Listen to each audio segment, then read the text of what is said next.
Today we're going to show you how to edit your gaming clips on TikTok to increase engagement. We'll get your videos looking like this. Yes, let's go. To this. Yes, let's go.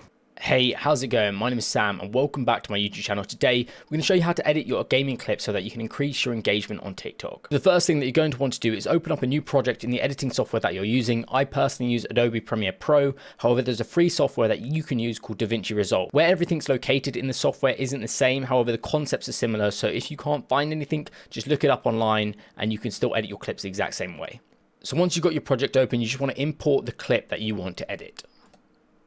So I've imported my clip, as you can see on screen. I'm going to be editing the final moments of a game which I won on Warzone, which I streamed live on Twitch. If you want to catch me over on Twitch, link is in the description. But as you can see, the clip is now in Premiere Pro. So first of all, you want to drag your clip into the timeline and edit it as you'd like, where you want it to start, where you want it to end. If you want there to be any cuts in between, you can edit that all now. And I'll show you how to change the dimensions and how to do certain effects, increase your engagement in a minute.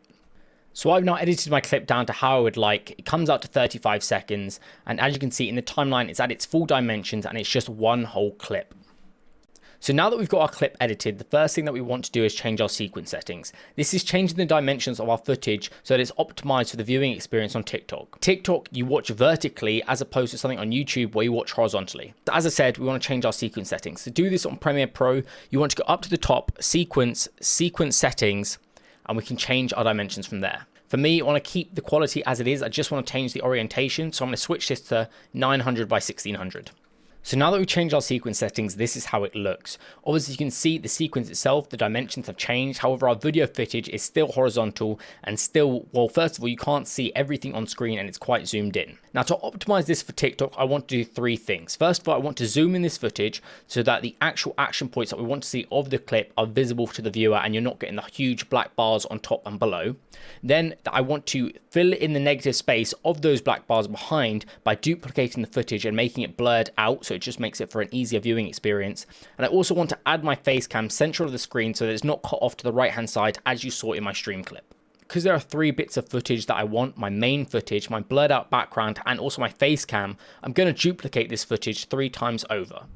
So to do this on Premiere Pro, what I want to do is first of all right click and copy. Then what I want to do is select the channel that I want the footage to copy to. So first of all, I'm going to click V2 and then I'm going to press Ctrl V. Then I'm going to go back to the beginning, and as I want to copy a third time, I'm going to select V3 and then also press Ctrl Z again. Notice how I made my sequence marker go back to the beginning so that it copies and pastes into the right place. It's important that you make sure you copy and paste these in the exact right position so that the audio is all synced up. Otherwise, your gameplay footage and the actual audio for some of the scenes won't line up correctly. Now that I've got all 3 clips in the timeline, I'm going to edit all 3 of them. The bottom clip is going to be my blurry background, the middle clip is going to be my main gameplay footage, and the top clip is going to be for my webcam. This has to be in this order so that the correct footage is on top of one another. So firstly, with my footage at the bottom, I want this to blow out all over the screen and be as big as possible and also be quite blurry. So what I'm going to do is I'm going to change the scale to 220. Now you can mess around with this figure, but it just realistically depends on how you want it to look. For me, 220 works based on the dimensions of my original footage. So to add my blurry background, I'm going to go to effects and add a Gaussian blur on this footage. So on the effect control panel, I want to search up blur and you'll see all the blur effects appear. I'm going to drag Gaussian blur onto the footage at the bottom. On the left hand side in the effects control, I'm going to set a value of 50. Now anything over 30 works, and as you can see, it's blurred out my footage quite nicely. The main reason I duplicate the footage and add a blurry background is so that it looks coherent with the main footage. The colors are all the same and it follows the same movement. Now we have my main footage. Now what I want to do with this is make it take up most of the screen to optimize the viewing experience and so that the viewer on TikTok can see as much of the gameplay as possible and they're not missing out on anything in the background. So for this, I'm going to change the scale to 160. As you can see, it now takes up most of the page. However, we now got this middle footage on top, which is going to be my face cam. Selecting now the top layer of footage, I'm first of all going to edit this and put this in a position that I would like. I would like my face cam to be top and middle, so that's where I'm going to place it. Then I'm going to scale up so that I'm actually visible. So I'm going to scale this to about 200. I'll have to readjust my footage as it's now been enlarged. Now, as my face cam footage is where I'd like it to be, we need to now crop around what I would want to see. Now, you can do this in a few ways. I can crop around my webcam and have a box on the top, or what I personally like to do is a circle mask to make my face cam in a circular shape just on top.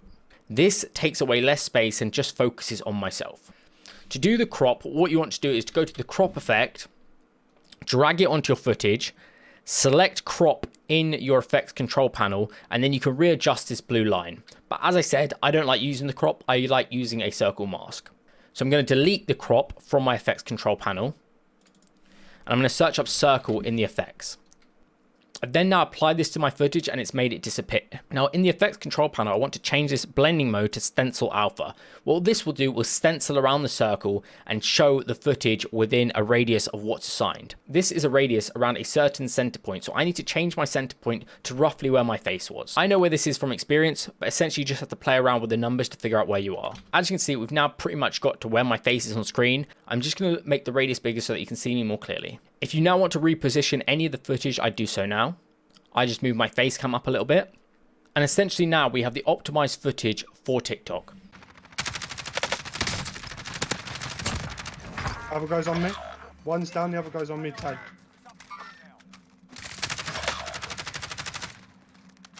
He's in the gas now.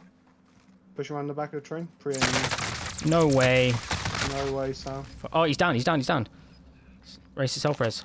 He's self-resing. You finish that straight away. Yes, let's go. Let's Oh go, my god, that is so lucky. Let's go. Raise the self-res. Oh my word.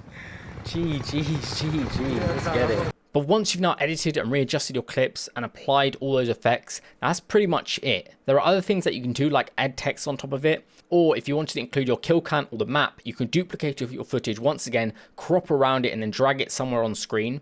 But it's essentially whatever you want to do to improve the viewing experience of those on TikTok. When you just upload the footage to TikTok as it was originally with the black bars and the negative space at above and below, the negative space just ruins it for the viewer. They also have to squint their eyes to see what they're actually looking at, and it's just not as pleasing to view.